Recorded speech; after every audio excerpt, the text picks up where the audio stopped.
Business owners, are you looking to be smart with your marketing? Well, I'm going to introduce you to SMART objectives. If you listen all the way to the end, we'll tell you how to implement SMART objectives within your marketing strategy to achieve your results. Are you sitting comfortably? Well, let's begin.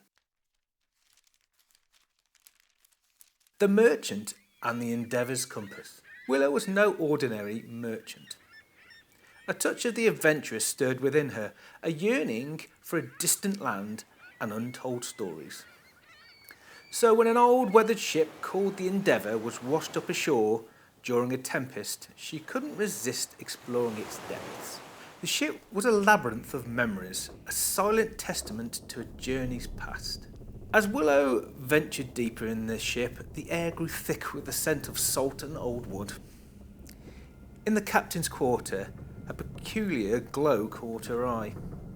There, nestled in an ornate wooden chest, lay a compass unlike any she'd ever seen, accompanied by a worn, leather-bound book. Intrigue pulsed through her veins. The book, upon opening, revealed itself as a magical tome. Its initial chapters were devoted to an understanding the marketplace. One chapter delved into segmentation, explaining how to divide customers into distinct groups based on shared characteristics. Another focused on targeting, teaching how to select the most promising segments for the business.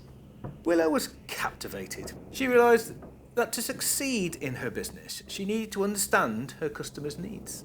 She spent hours poring over the book, eager to apply these concepts to her shop. As she continued her explanation, she discovered a chapter on objectives.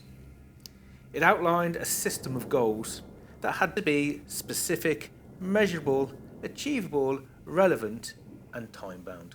Now, armed with the knowledge of her target audience, she could set meaningful objectives. Filled with hope, Willow returned home. She segmented her customers into groups based on age, interest, and spending habits. For the younger adventurers, she curated a collection of travel trinkets. For the affluent, she showcased her rare antiques. With clear targets in mind, she set her objectives. A 20% increase in sales of adventure-themed items among the young adults within the next quarter. This was a specific goal, measurable by tracking sales figures, achievable given her previous success, and relevant to her target market. And of course, time-bound with a clear deadline. She revamped her shop's exterior, creating eccentric window displays and distributed flyers targeting her chosen demographic. Initially, the results were promising. Foot traffic increased and sales of adventure-themed items began to climb. Yet Willow soon realised that simply identifying a target market wasn't enough. She needed to understand their needs and desires on a deeper level. Returning to the magical book, she discovered a chapter on positioning. It explained how to create a unique and compelling image of her shop in the minds of the target customer. Willow realised she needed to differentiate her shop from competitors. With renewed determination, she embarked on a journey of discovery. She interviewed her young customers, asking them about their aspirations, challenges, and what they valued in a shop. From these conversations, she discovered a desire for personalised experience and a sense of belonging. Willow transformed her shop into an adventure hub. She organised in-store events such as travel talks and storytelling sessions. Willow transformed her shop into an adventure hub. She organised in-store events such as travel talks and storytelling sessions. She created a loyalty program that rewarded repeated customers with exclusive discounts and early access to new products. She even partnered with local adventure tour companies to offer bundle packages. An increase of 10% through personalised recommendations and a 5% increase in overall store revenue through cross-selling. These objectives were specific, measurable through customer data, and achievable with the right strategies, relevant to her business goals, and of course time-bound with clear deadlines. As her shop evolved, so did her understanding of her customers. She discovered that while young adventurers were a core part of her clientele, there was also a growing demand for sustainable products. She expanded her product range to include eco-friendly items appealing to a broader audience. Willow's journey was marked by continuous learning and adaptation. She realised that setting smart objectives was not a one-time event but an ongoing process. By regularly reviewing and refining her goals, she ensured that her business stayed aligned with the evolving needs of the customer. The once quiet shop became a vibrant hub of activity, a place where customers felt welcomed and valued. Willow's business grew steadily and her reputation as a forward-thinking merchant spread throughout the kingdom. And so Willow's journey continued, guided by the compass and the wisdom of the magical book. She realised that true success lay not just in setting goals and understanding the customers, but in building lasting relationships and creating a unique brand identity. The Endeavour's compass had proven to be more than just a navigational tool. It was a catalyst for transformation, inspiring Willow to become a visionary merchant. Every good business has a marketing strategy, and every good marketing strategy has those key elements that we discussed in that story. So a business should have clear, smart objectives that detail all of the elements that allow you to focus and deliver the results that you want to achieve. And these objectives need to be built around the research that you've done into your marketplace and yourself as a business. So it needs to have you need to have done your clear segmentation of the marketplace. You need to have understood what's available in the market, what kind of customers are available, and what specifically from that customer base are you going to target? Who are you going to target? So you need to look at your market, then you need to group those potential customers in different kinds of groups based on how big they are, how often they buy, all of the key things that feed through. And then we'll come back to that at a later date in detail and give you some information about how to actually do segmentation in a bit more detail. It's very, very interesting process to go through, but very powerful at the same time. Then from that segmentation, and you need to compress those down into groups, and those groups will form the starting point for your positioning and your objectives, so you know who you're going to target. So from the selection of segments that you've got in your marketplace, you need to then specify which of those segments are worth targeting, and that will be ultimately on the size of the market, the place, and the size of the segment, how much revenue is available. All of those things will feed through to kind of push you in the direction of how to which is the relevant segment to target. Then you need to establish to that target audience how you're going to position your business or how you're going to position your product.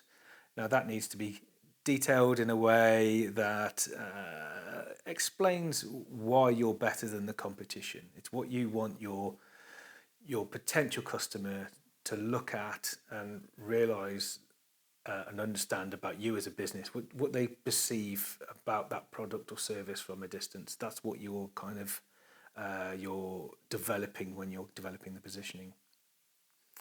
Now all of those elements will then feed through to your objectives.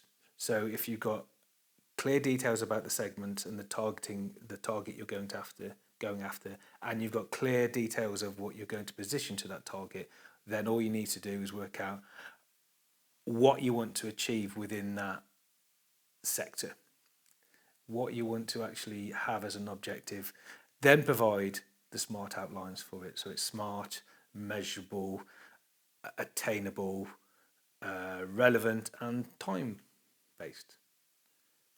And then that is the structure for a good marketing strategy. All you've got to do then is work out what tactics you're going to do to achieve your objectives to target that specific segment. And that is the marketing strategy structure in a very, very basic format. Obviously, there's a lot more detail involved, and you will need help and support more often than not to kind of build up and create those different segments. Which is why we're here as a company. If you'd like to sort of reach out to us, we're more than happy to support you on that. But that should give you a guidance to allow you to develop your own structure and your own marketing strategy. So I thought I'd share with you a little bit more information about Smart Objectives. I recently finished the mini MBA that was run by Mark Ritson, the mighty Mark Ritson on the Marketing Week. Incidentally, it's a wonderful process to go through. I highly recommend it. Mark talked when explaining about Smart Objectives about Netflix in quite a lot of detail. So Netflix realised that they'd reached the point where they could get no more business from the current target market and their current objectives because everybody was watching streaming services, were watching Netflix, except for the section of the market that was stealing access from friends and family and relatives.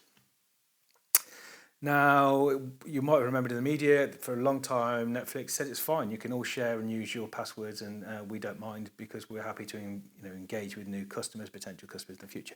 They then turn around, having realised that their objectives had now been met, and then changed their whole outlook on that. They switched to make it difficult for people to share passwords, and you had to be within the same household to be able to use Netflix, and force people who had been stealing the access to start their own account.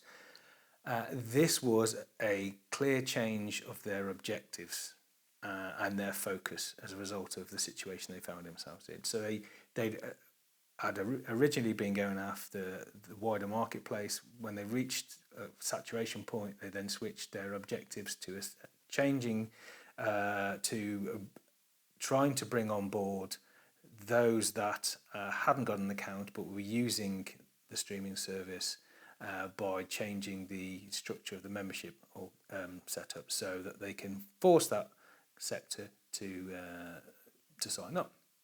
That would have been a very clear objective with a very clear defined outcome, time based outcome to get them to achieve it. So I think that's a very good example, and I thank Mark for sharing that with me. I hadn't heard of it before, and it's been really interesting to sort of expand that and start using that from a business sense point of view for our own business. We, as a company, we quite often have objectives that we were aiming to achieve, and in some cases we didn't have some of those smart elements included in them, so they weren't, particularly, or they weren't as efficient as they could have been. So we've started to implement that in our own business and other businesses that we deal with. Another smart marketing tip is how to leverage loyalty, and if you'd like to find about that, here's a video all about it.